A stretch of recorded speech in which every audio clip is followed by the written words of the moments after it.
welcome to an exciting edition of Hidden in the Universal Vault.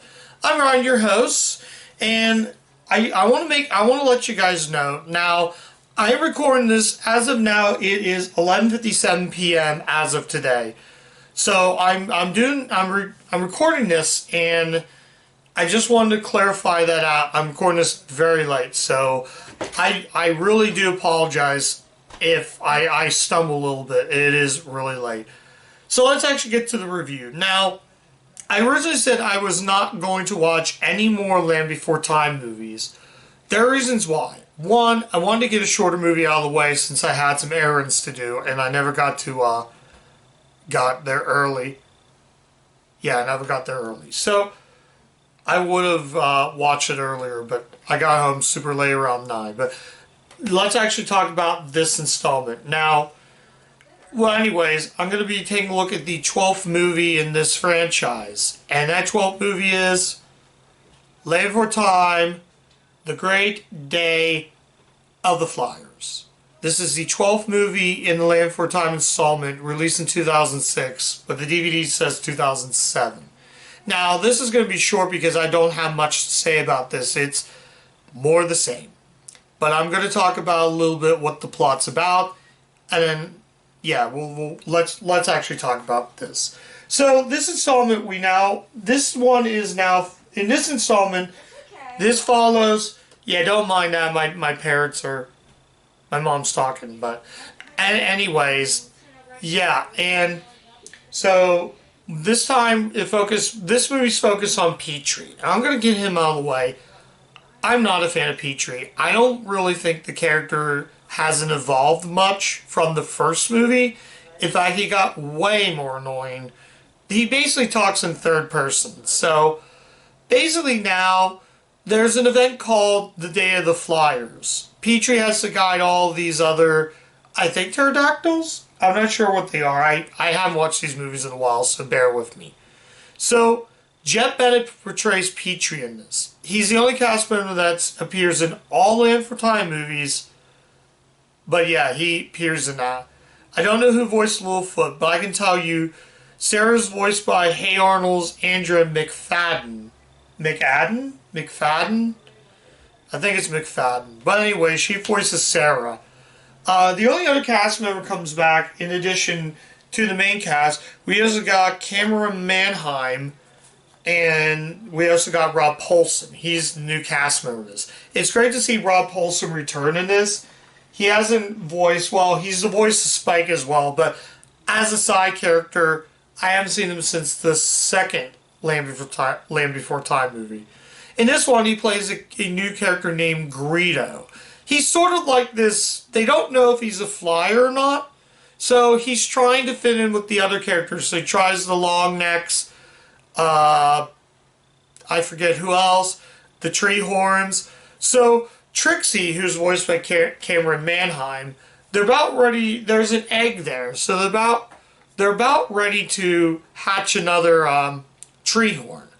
So eventually they do hatch the tree horn, and out pops Sarah's new sister. So that's pretty much about that. And basically, he's trying to fly, and it's not working well. Well, he decides to go spend the day with Petrie, so he can become his sort of mentor. But one catch. Greedo is a sleepwalker. So, we get basically 3 minutes of them trying to chase him down sleepwalking. So, Dougie explains, never wake up a sleepwalker. I don't know if that's true. I don't think I ever encountered a sleepwalker. So we got 3 minutes of filler of them chasing the sleepwalker, which is Greedo. So they're trying to do all kinds of things. They're sneaking up on him. They're trying different things. They go in the water and as he's walking, it's very boring. And it's more or less, it's just filler, but filler that doesn't work and what would have been alright. I didn't mind Rob Paulsen. I actually think I like Rob Paulsen, but the character doesn't really bring any much development. He's essentially just Yakko Warner if the character wasn't fun, if he was more obnoxious and more boring. Rob Paulsen is a fun voice actor, but I just don't think he works in this movie. You could have got a different voice actor, and it just would have been more of the same. I'm not saying this one is as bad as Wisdom of Friends. I just found this movie very boring, and it's not as annoying as Wisdom of Friends. That movie was painfully bad and painfully boring. This movie is just boring. Wisdom of Friends was unwatchable. So, yeah, I can't really say much about this. So, basically, eventually they catch up to him, and turns out he flew while he was sleeping. So, they're saying, we could have not done this, and just let him go. So, that was kind of pointless. So, yeah, honestly, this is so short. The movie didn't work, and it just... Well, there's a couple positives. This is also the first to use digital, so it was still hand-drawn, but the backgrounds are like super digital. And I actually think the animation, again, it's sad when you have to say the background animation is really good. There's some really nice shots, really nice cinematography, if you say cinematography, of where Petrie's flying and you can see him fly, and it's really well made. It's almost the same style of digital that they used for the Great Longneck Migration, which, by the way, is still the best of all the direct-to-video Land 4 Times. I haven't watched them all, so I can't really say. And I don't know, this movie didn't click with me. I thought, okay, let's actually talk about the songs. I really only like one song. I forget, it's like the second song in the movie. That song's really good, but for some reason, like the opening tempo in that song, I felt like was the opening tempo to Klonoa on PlayStation. I was like, huh, this sounds familiar. I thought Universal ripped off the theme in Klonoa. So, yeah, like I said, I'm recording this late. I don't have much to say about this. So, I'm going to kind of wrap it up here. So, yeah, that's my review of Land Before Time, The Great Day of the Flyers.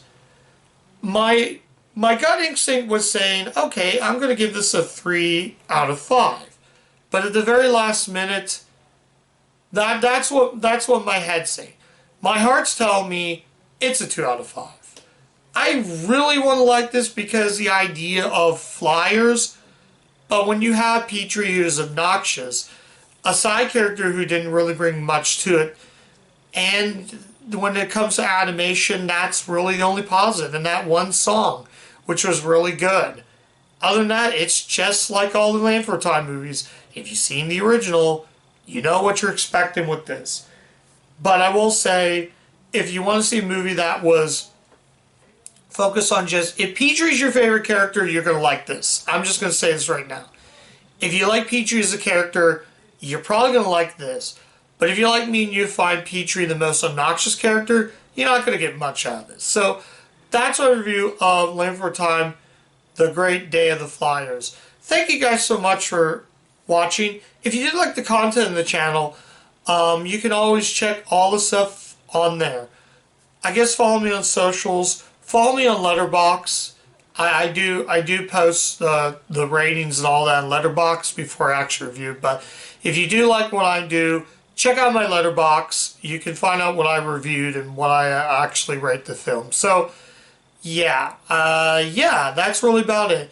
And as always, guys, keep watching those Universal movies, and I'll catch you guys next time. Bye.